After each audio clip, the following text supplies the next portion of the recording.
acara pengambilan sumpah saksi ahli nomor BAP SSA /9/9/2024. Pada hari ini akan diambil sumpah seorang ahli yang dilaksanakan pada Kamis 26 September 2024 pada jam 14.15 bertempat di kantor Kemenkes Poltekkes Banjarmasin. Saya, Tesalonika bersama rekan saya, Hadia Nur dan Hamdana sebagai penyidik lingkungan akan mengambil sumpah seorang ahli yang tidak saya kenal bernama Munawar Raharja. Tempat dan tanggal lahir Banjarbaru 18 Januari 1976. Untuk jenis kelamin laki-laki, kewarganegaraan Indonesia. Untuk agamanya, Islam. pekerjaan, PNS. bertempat tinggal Di Jalan SMA 3 Kompleks Citra Hasanah, Permai Blok D nomor 1 Cempaka. Baik, kami ucapkan terima kasih kepada Bapak sudah memenuhi panggilan dari kami untuk berhadir pada pemeriksaan ahli pada hari ini. Kemudian sehubungan dengan pasal 120 ayat 2 KUHP untuk memberikan keterangan yang sebaik-baiknya dan yang sebenar-benarnya dalam perkara tersangka pencemaran air sungai oleh limbah perusahaan batubara, kami akan bertanya mengenai kasus tersebut kepada Bapak. Namun, sebelum kita mulai pertanyaan, kita akan melakukan pembacaan sumpah ahli terlebih dahulu. Maka dari itu, saya akan bertanya kepada Bapak, apakah Bapak berkenan dan bersedia untuk disumpah menjadi seorang ahli? Bersedia. Bisa diikuti kata-kata dari saya. Demi Allah saya bersumpah Demi Allah saya bersumpah bahwa saya sebagai ahli bahwa saya sebagai ahli telah atau akan memberikan keterangan menurut pengetahuan saya yang sebaik-baiknya tidak lain dari pada yang sebaik-baiknya apabila saya tidak memberikan keterangan yang sebenarnya saya akan mendapat kutukan dari Tuhan. Baik, Pak sudah selesai. Karena sumpah ahli tadi sudah dilakukan, selanjutnya kita akan melakukan pemeriksaan ahli. Apakah Bapak sudah siap? Insya Allah siap. Berita acara pemeriksaan saksi ahli nomor BAP SA /9/9/2024 berdasarkan surat perintah penyidik nomor Sprindik /09/9/2024 tanggal 26 September 2024 telah melakukan pemeriksaan seorang ahli yang mengaku bernama Munawar Raharja dengan keterangan sebagai ahli dalam perkara tindak pidana pencemaran air Sungai Malinau oleh limbah perusahaan batubara, di mana limbah perusahaan batubara tersebut yang ditampung di IPAL mengalami kebocoran yang akhirnya mengalir ke Sungai Malinau dan sudah terjadi berulang kali tanpa adanya penanganan lebih lanjut. Kemudian sebagaimana dimaksud dalam pasal 98 ayat 1 Undang-Undang Nomor 32 Tahun 2009 tentang Perlindungan dan Pengelolaan Lingkungan Hidup atau UU PPLH sehubungan dengan laporan kejadian nomor LK-8/2024 tanggal 11 Agustus 2024. Maka dari itu, dimohon kepada Bapak untuk menjawab dengan jujur dan tegas pertanyaan-pertanyaan berikut ini yang akan saya serahkan kepada rekan penyidik saya selanjutnya. Dipersilakan. Baik, mohon izin kepada Bapak. Saya penyidik 2. Di sini saya akan melanjutkan untuk ke pertanyaannya. Baik, apakah Bapak pada hari ini dalam keadaan sehat, jasmani dan juga rohani? Pada hari ini, Bapak diperiksa sebagai ahli dalam perkara pencemaran Sungai Malinau oleh limbah perusahaan batubara. Dan apakah Bapak bersedia dan dapat memberikan keterangan berdasarkan pengetahuan yang Bapak miliki? Baik. Kami mohon izin kepada saudari ahli untuk pertanyaan yang pertama, yaitu menurut Bapak, seperti yang sudah kita ketahui, pengaduan dari saksi mengenai Sungai Malinau yang ada di tempat mereka tidak berfungsi dengan semestinya karena limbah perusahaan batubara itu sendiri. Bagaimana cara kita bisa mengetahui kalau sungai atau air tersebut tercemar atau tidak? Dan apakah bisa kita melihat dengan kasat mata atau bagaimana, Bapak? Silakan. Sungai ya. sungai dikatakan tercemar bisa menyatakan suatu keadaan atau suatu kondisi sungai itu tercemar atau tidak hanya berdasarkan sifat atau berdasarkan secara fisik, tidak bisa. Kenapa? Karena sesuai dengan peraturan, sesuai dengan pengertian pencemaran sungai tadi, dikatakan sungai tersebut telah tercemar atau air itu telah tercemar apabila telah dilakukan pemeriksaan dan hasil pemeriksaan tersebut menyatakan atau dinyatakan telah melebihi baku mutu. Mungkin itu yang bisa saya. Baik Bapak, terima kasih. Untuk pertanyaan yang kedua, mohon izin, bagaimana pencemaran limbah batubara mempengaruhi kualitas air sungai dan apa konsekuensinya bagi flora dan juga fauna yang ada di sekitarnya? Ini sangat tergantung kepada proses atau kegiatan yang dilakukan dari aktivitas batubara tersebut. Artinya, suatu pencemaran atau suatu kondisi air yang tercemar atau yang bisa dikatakan tercemar tadi melalui sebuah pemeriksaan tadi ya, itu sangat dipengaruhi oleh unsur-unsur yang ada dari sebuah aktivitas, Sepengetahuan saya, batubara itu sebagian besar terdiri atas unsur-unsur karbon. Kemudian beberapa hasil pemeriksaan juga menyatakan bahwa di dalam batubara juga terdapat kandungan senyawa lain seperti unsur-unsur logam. Tapi sangat tergantung kepada kondisi struktur tanah dari sumber batubara tersebut diambil. Artinya seperti ini. Saya pernah membaca literatur bahwa sebenarnya kandungan logam berat di batubara itu cukup rendah. Tapi di beberapa literatur yang lain dikatakan kandungan logam berat yang ada di batubara itu ada yang cukup tinggi. Jadi sangat tergantung kepada struktur tanah di mana batubara tersebut digali. Nah, ini kan saya belum tahu nih yang dimaksud dengan perusahaan batubara tadi aktivitasnya apa? Apakah yang dimaksud ini di situ adalah penambangan batubaranya, ataukah stockpile batubaranya, atau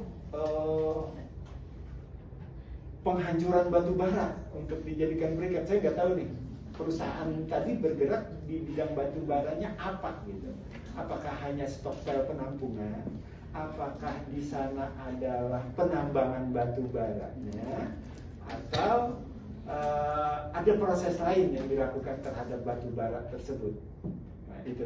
Jadi tentunya kita harus mengetahui dulu proses apa yang terjadi atau yang dilakukan di perusahaan batubara tadi. Itu yang paling penting. Sehingga kalau kita ingin mengetahui, mungkin bisa diulang dari pertanyaannya. Bagaimana pencemaran limbah batubara mempengaruhi kualitas air dan apa konsekuensinya? Sehingga tadi bagaimana limbah batubara mempengaruhi tadi itu sangat tergantung kepada prosesnya di sana. Apa yang dilakukan oleh perusahaan tadi? Apa yang dilakukan? Misal, kalau prosesnya penambangan, sepengetahuan saya di sana tidak ada proses penambahan ya bahan-bahan kimia yang lain yang ada di sana. Jadi seandainya ada bahan kimia tambahan itu hanya dari proses aktivitas, berapa besar banyak masuknya. Nah, dan bagaimana cara masuknya? Apakah dia masuknya dalam bentuk bongkahan langsung? Nah, seperti ini misalnya, kita pernah melihat tongkang batubara. Nah, itu kan batubara utuh yang jatuh. Nah, beda dengan dari aktivitas penambangan atau apa yang mungkin di sana ada penyemprotan. Otomatis senyawa-senyawa kimia yang ada di aktivitas tambang tadi akan larut kan, tersemprot air. Ketika dia akan masuk dan dia masuk ke dalam badan air, maka dia akan lebih mudah bercampur dengan persenyawaan air tersebut. Seperti itu. Dampaknya sampai saat ini saya belum pernah melihat secara kimia ya. Biasanya dampak yang dirasakan oleh masyarakat akibat tumpahan batu bara atau aktivitas batu bara itu hanya keluhan kepada air yang berwarna hitam. Nah, dampak dari air yang berwarna hitam tadi sebenarnya tidak langsung itu apa? Akan menyebabkan oksigen itu rendah karena dia tidak dapat larut dalam air. Nah, kemudian dampak oksigen yang tidak larut dalam air tadi akan menyebabkan biasanya nilai BOD-nya tinggi karena ada senyawa organik di sana, ada aktivitas mikroba sehingga BOD-nya juga akan naik. Seperti itu. Baik Bapak, terima kasih banyak. Selanjutnya untuk pertanyaan yang ketiga, yaitu seberapa besar dampak limbah batu bara terhadap siklus ekosistem sungai dan apakah ada perubahan signifikan dalam pola kehidupan akuatik? Ya, sangat berpengaruh ya. Jadi seperti kita ketahui bahwa aktivitas di dalam air tadi sangat tergantung kepada dua hal, oksigen dan cahaya matahari. Ya. Nah, ketika kelarutan oksigen itu berkurang karena adanya limbah batu bara yang larut ya, yang berwarna hitam tadi, kemampuan air untuk mengikat oksigen itu berkurang. Otomatis biota-biota air yang memerlukan oksigen itu kemungkinan akan terganggu kehidupannya. Bukan hanya terganggu, mungkin juga akan mati akhirnya. Kemudian dampak dari air yang berwarna hitam tadi, cahaya matahari itu biasanya tidak bisa masuk langsung, sehingga tanaman-tanaman air juga tidak akan bisa melakukan fotosintesis. Nah, itu pengaruhnya. Bapak, terima kasih banyak. Untuk selanjutnya itu pertanyaan yang keempat, yaitu apa indikator utama dan paling efektif yang dapat digunakan untuk mengukur tingkat pencemaran yang disebabkan oleh limbah batu bara di sungai? Setiap tahapan aktivitas dari batu bara tadi berbeda-beda mungkin ya, kegiatannya beda-beda. Jadi untuk mendeteksinya kita harus tahu dulu tadi aktivitas apa yang ada di perusahaan batu bara tersebut. Ya. Untuk mendeteksinya mungkin kita bisa diantaranya melakukan pemeriksaan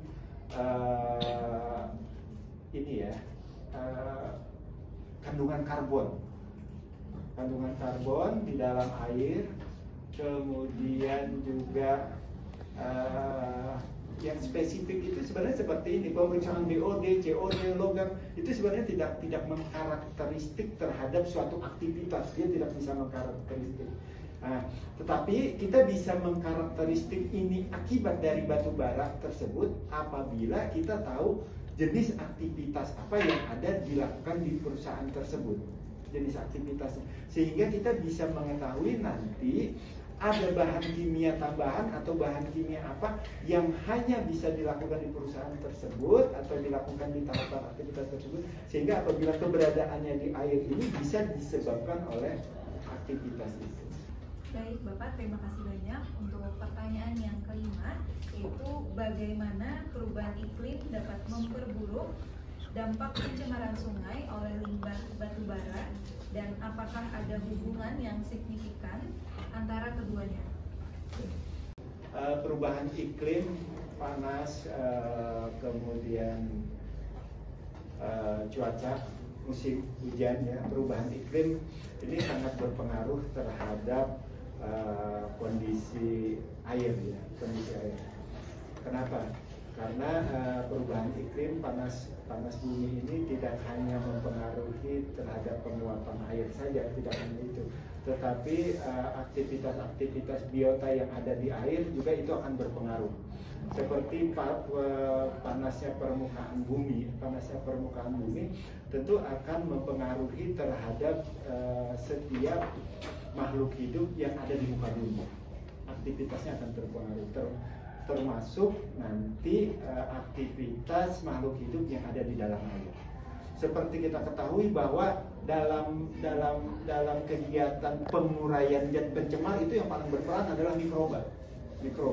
Nah, mikroba ini karena makhluk hidup yang paling kecil dan paling rentan, dia sangat mudah atau sangat dipengaruhi oleh suhu.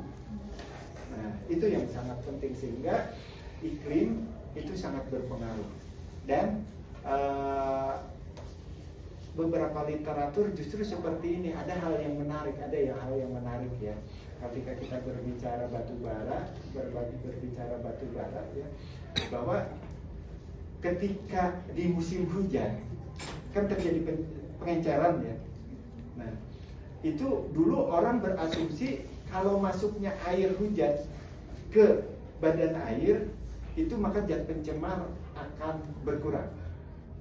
Justru beberapa penelitian menunjukkan hal sebalik. Justru di musim hujan badan air itu justru semakin tercemar. Ini ada hubungannya dengan aktivitas batu bara. Kenapa?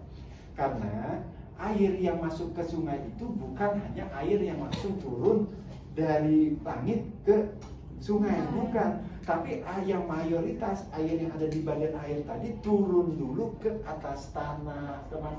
Ketika tanah yang tercemar, kan tanah di tanah ini semakin tercemar, apalagi tadi oleh aktivitas batu bara, misal kemudian dia akan larut, ini segala sedimen, segala zat kimia yang ada di tanah tadi itu akan larut, akan terbawa masuk ke dalam air. Justru fenomena sekarang yang terjadi, semakin musim hujan, kualitas air sungai itu semakin menurun, bukan semakin baik. Baik Bapak, terima kasih banyak. Untuk selanjutnya itu akan saya serahkan kepada penyidik 3. Silakan. Terima kasih kepada penyidik 2. Mohon izin melanjutkan Bapak. Pertanyaannya, apakah ada spesies tertentu yang lebih rentan terhadap pencemaran limbah batu bara, dan bagaimana hal ini mempengaruhi keanekaragaman hayati di sungai, Bapak? Sensitivitas dan kerentanan itu sangat tergantung kepada jumlah paparan dan lama paparan. Jadi seperti ini, saat-saat ini kemungkinan, karena saya nggak tahu ya, belum membaca literaturnya, kemungkinan akan ada makhluk hidup yang rentan atau yang rentan dapat bertahan. Rentan, dia dapat bertahan itu rentan. Kalau sensitif itu kan tidak tahan ya. Sensitif, kita kena ini sensitif gitu. Yang rentan itu mungkin sekarang sudah semakin banyak. Kenapa? Karena seperti ini, kerentanan itu bisa terbentuk karena kita terpapar. Sering terpapar dalam waktu yang lama, dalam jumlah yang bertingkat-tingkat, sedikit. Seperti itu. Jadi kemungkinan akan ada yang rentan. Tapi saya nggak tahu apa jenis ikan atau makhluk hidup apa yang rentan. Seperti itu saya nggak tahu. Ya. Nah, mungkin ini ada hal yang menarik. Kan logam merkurinya itu sedikit-sedikit, mungkin sekarang dia kembang terhadap merkuri. Contoh kedua, hal yang menarik. Saya kebetulan lagi penelitian di Marabahan. Jadi berbicara dengan kerentanan ya, sensitif seperti ini. Kalau kita, ini ada yang tinggal di sungai tadi ya, maka seperti ini. Saya bertanya, orang yang di pinggir sungai di Marabahan, masyarakat di sana sudah biasa minum air sungai, didiamkan 5-10 menit di tanda kakan dulu, itu langsung diminum, udah biasa. Padahal mereka di sana BAB, di sana biasa. Berdasarkan hasil pemeriksaan di puskesmas, diare itu bukan termasuk 10 penyakit, bukan. Saya tanya, masyarakat pernah diare? Rasanya kita nggak pernah diare. Kenapa? Karena masyarakat di sana sudah rentan, memiliki daya tahan terhadap mikroba yang ada di air tersebut. Apalagi ditambah mikroba itu adalah mikroba yang berasal dari dia sendiri, dari dia dan untuk dia. Begitu kan kalau minum air sungai itu kan? Nih fenomena kalau mau penelitian bagus nih ya. Nih aku yang kurang mau saya. Ini menarik bagi kalau tanya. Jadi seperti ini ya. Ketika kita merubah pola masyarakat menjadi tidak minum air sungai, mungkin 5 tahun ke depan diare akan jadi masalah di sana. Karena masyarakatnya sudah sensitif terhadap air sungai. Baik Bapak, terima kasih. Mohon izin melanjutkan pertanyaan selanjutnya. Apa langkah-langkah konkret yang dapat diambil untuk rehabilitasi sungai yang tercemar oleh limbah batubara? Apakah ini memerlukan kerjasama lintas sektor, Bapak? Harus. Jadi seperti ini. Saya bilang tadi sungai itu adalah sumber daya alam milik bersama yang harus dikelola, dijaga bersama-sama. Masyarakat di sana menjaga sia-sia kalau peraturan dari pemerintah masih mengizinkan aktivitas industri membuang limbah ke sungai. Yang kedua, pemerintah membuat aturan tapi tidak ada pengawasannya. Apa yang bisa dilakukan? Semua yang terlibat itu harus menjaga. Mohon izin melanjutkan. Menurut Bapak, bagaimana proses pencemaran sungai oleh limbah batubara terhadap kualitas tanah di sekitar sungai? Dan apakah ada pengaruhnya untuk sektor pertanian, Bapak? Oke, sangat berpengaruh. Sebenarnya bukan selama ini yang seperti kita ketahui sebenarnya bukan air yang akan mempengaruhi tanah, bukan. Tapi tanah yang akan mempengaruhi air. Karena seperti ini konsepnya. Pernah mendengar udara bersih? Pernah mendengar air bersih? Pernah mendengar tanah bersih? Tidak. Kenapa? Karena segala unsur kimia itu ada di tanah. Nah, tapi seperti saya bilang tadi, ya, air yang tercemar tadi memang lama-kelamaan dia bisa akan mempengaruhi tanah di tempat lain, tanah yang tidak mengandung unsur kimia itu. Tapi misalnya di lokasi tambang, ya, ini tanahnya mengandung batu bara. Dia di sini batu baranya hal yang wajar. Ketika dia dibawa ke tempat yang lain, itu yang bisa dikatakan tercemar. Sama tadi, unsur-unsur dari aktivitas pertambangan tadi, ya, kalau di sekitar pertambangan sebenarnya hal yang biasa tadi, karena dia aktivitasnya itu. Makanya saya bilang tidak ada tanah yang bersih, tidak ada tanah bersih. Yang ada tanah itu subur atau tidak subur. Baik Bapak, terima kasih atas jawabannya. Lanjut ke pertanyaan terakhir Bapak. Dalam konteks perlindungan lingkungan, apa yang harus dilakukan oleh pemerintah untuk lebih ketat dalam mengawasi dan mengatur limbah industri termasuk batubara, Pak? Pemerintah itu memegang peranan penting, ya, dalam regulasi kebijakan di negara kita. Apalagi negara kita dikatakan negara hukum. Nah, kita tidak pungkiri bahwa saya lupa pasal 33 ya, bahwa segala kekayaan alam itu dikelola oleh negara. Ya, oleh negara kan sebenarnya pemilik. Sebenarnya perusahaan-perusahaan itu adalah, kalau menurut pemikiran saya, adalah perpanjangan negara. Kenapa? Mereka sebenarnya tidak boleh menggali hasil alam Indonesia itu tanpa izin dari negara. Nah, seperti itu. Sehingga peran pemerintah dan semua orang termasuk sektor, istilahnya sektor industri, sektor pertanian, itu sangat penting dalam menjaga kelestarian lingkungan, termasuk tambang batubara. Sebenarnya kan sudah ada peraturannya bahwa setiap perusahaan itu memiliki izin tambangnya itu berapa lama, luas cakupannya berapa lama.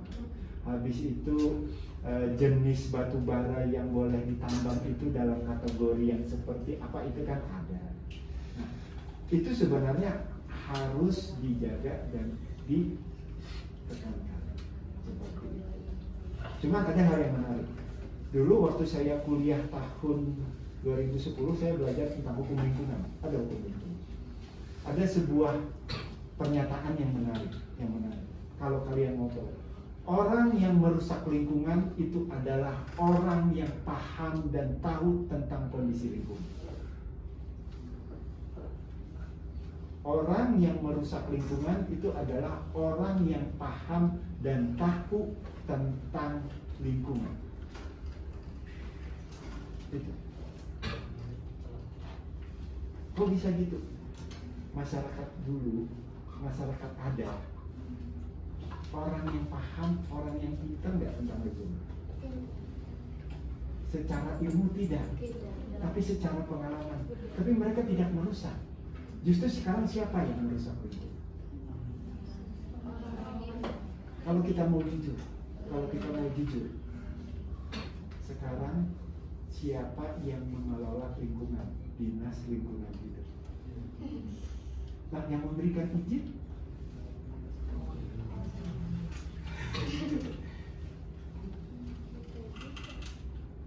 dan tidak menutup kemungkinan Anda yang belajar tentang lingkungan justru nanti yang akan merusak lingkungan.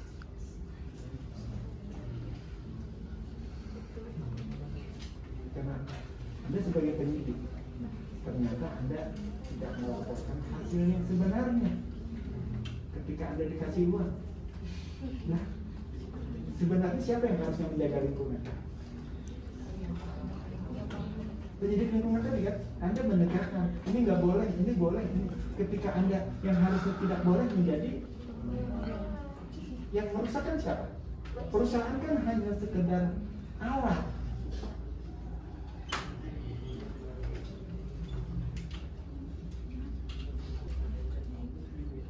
Apakah jawabannya sudah selesai, Bapak? Baik, terima kasih Bapak. Pertanyaan dari tim penyidik kami sudah habis dan untuk pemeriksaan ahli pada hari ini dinyatakan telah selesai, Bapak. Kami ucapkan terima kasih kepada Bapak yang telah meluangkan waktunya untuk memenuhi panggilan dari kami. Untuk informasi yang kami dapatkan dari Bapak akan segera kami proses ke tahap selanjutnya, Bapak. Selanjutnya saya kembalikan ke penyidik 2, dipersilakan.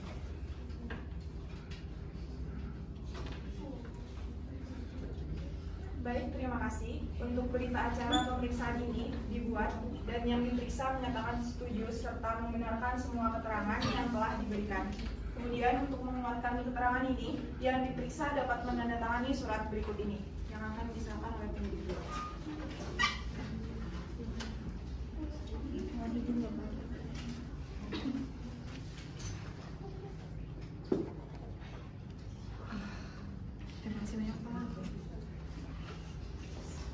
Demikian berita acara pemeriksaan ini dibuat dengan sebenar-benarnya atas kekuatan sumpah jabatan, kemudian ditutup dan ditandatangani di Poltekkes Kemenkes Banjarmasin pada hari dan tanggal sesuai di atas. Sekali lagi kami ucapkan terima kasih dan selamat siang.